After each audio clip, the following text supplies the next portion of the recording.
क्या आपको टेस्टिस में किसी प्रकार का दर्द रहता है या फिर आपको बच्चा पैदा करने में मुश्किल हो रही है और वाइफ की सारी रिपोर्ट्स नॉर्मल है, तो आप सही वीडियो देख रहे हैं क्योंकि ये वेरिकोसिल हो सकता है। और आज की इस वीडियो में हम वेरिकोसिल को सरल और आसान भाषा में समझने वाले हैं। चलिए शुरू करते हैं। नमस्कार, मैं हूं doctor Vikas, senior consultant urologist and kidney transplant surgeon eight Kokilaben and Dhirubhai Ambani hospital, Indore. क्या है वेरिकोसील?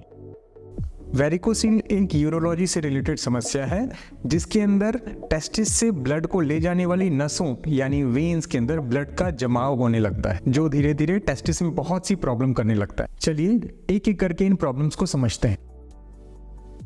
स्वाभाविक है, जब टेस्टिस की नसों के अंदर ब्लड का बहुत सारा जमाव होने लगेगा जो इसकी क्षमता से बहुत अधिक हो जाएगा, तो धीरे धीरे टेस्टिस में भारीपन का एहसास होने लगेगा।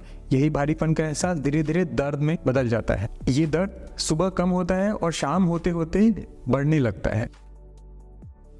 दूसरा लक्षण है बांझपन यानी कि इनफर्टिलिटी। कुदरत ने हमारे टेस्टिस को शरीर में ऐसी जगह पोजीशन किया है ताकि इसका टेम्परेचर बॉडी के टेम्परेचर से 1 या 2 डिग्री सेल्सियस कम रहे। कारण ये है कि स्पर्म्स का प्रोडक्शन नॉर्मल बॉडी टेम्परेचर से थोड़े से कम टेम्परेचर पे ही अच्छी तरीके से होता है। अगर हम टेस्टिस को बॉडी टेम्परेचर पे रखेंगे तो स्पर्म की क्वालिटी, उनकी मोटिलिटी और उनका प्रोडक्शन सब कुछ प्रभावित हो जाता है और यही बहुत से कपल्स में इनफर्टिलिटी यानी बांझपन का कारण बनता है। वेरिकोसिल के केस में भी गर्म ब्लड की टेस्टिस के अराउंड अधिकता उसका टेम्परेचर बढ़ाती है, जो कि अल्टीमेटली स्पर्म की क्वालिटी को डिग्रेड करता है। तीसरा लक्षण है एक टेस्टिस का दूसरे टेस्टिस से छोटा होना। जैसा कि मैंने आपको बताया कि टेस्टिस और स्पर्म की नॉर्मल ग्रोथ के लिए उसका बॉडी टेम्परेचर से 1-2 डिग्री सेल्सियस कम होना जरूरी है। वेरिकोसिल के केस में ये टेम्परेचर बढ़ जाता है और टेस्टिस की ग्रोथ और उसके साइज पे प्रभाव पड़ने लगता है और धीरे धीरे एक टेस्टिस दूसरे टेस्टिस से छोटा हो जाता है। चौथा लक्षण उन मरीजों में आता है जिनके अंदर वेरिकोसिल काफी आगे बढ़ चुका है, यानी उन्हें हाई ग्रेड का वेरिकोसिल हो चुका है। इन मरीजों को उनके स्क्रोटम में टेस्टिस के अराउंड बैग ऑफ वॉर्म्स की फीलिंग आती है। ऐसा लगता है कि कुछ कीड़े रेंग रहे हैं। ये कीड़े कुछ और नहीं बट वो नसें ही हैं जिनके अंदर अधिक मात्रा में ब्लड का जमाव हो चुका है। वेरिकोसील किस उम्र में होता है? वेरिकोसिल 10 से 15 से अधिक उम्र के किसी भी पुरुष के अंदर हो सकता है, लेकिन ज्यादातर केसेस में ये चिंता का कारण 15 से 35 साल की उम्र के पुरुषों के अंदर ही बनता है। तो चलिए अब जानते हैं कि वेरिकोसिल हो जाने पे क्या उसकी सर्जरी करा लेनी चाहिए।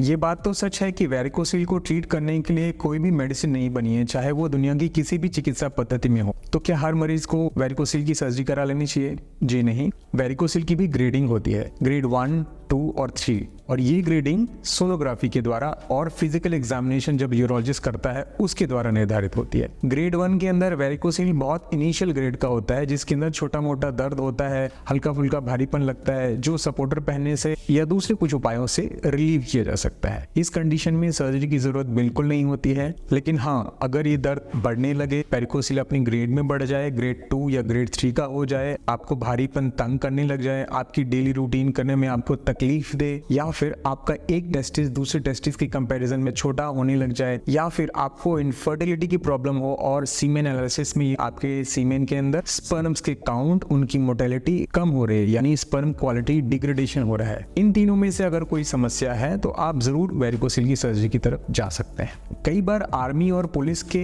एडमिशन के दौरान जब मेडिकल एग्जामिनेशन होता है तो कुछ लड़कों के अंदर वेरिकोसिल की प्रॉब्लम समझ में आती है। इस कंडीशन में भी कई पुरुषों को अपना मेडिकल एग्जामिनेशन पास करने के लिए वेरिकोसिल की सर्जरी कराने की जरूरत पड़ती है। वेरिकोसिल का ऑपरेशन करने के बाद इसकी वजह से होने वाला दर्द खत्म हो जाता है। सीमेन की क्वालिटी में भी लगभग 50 से 80% तक सुधार आ जाता है। वेरिकोसील का ऑपरेशन कैसे किया जाता है?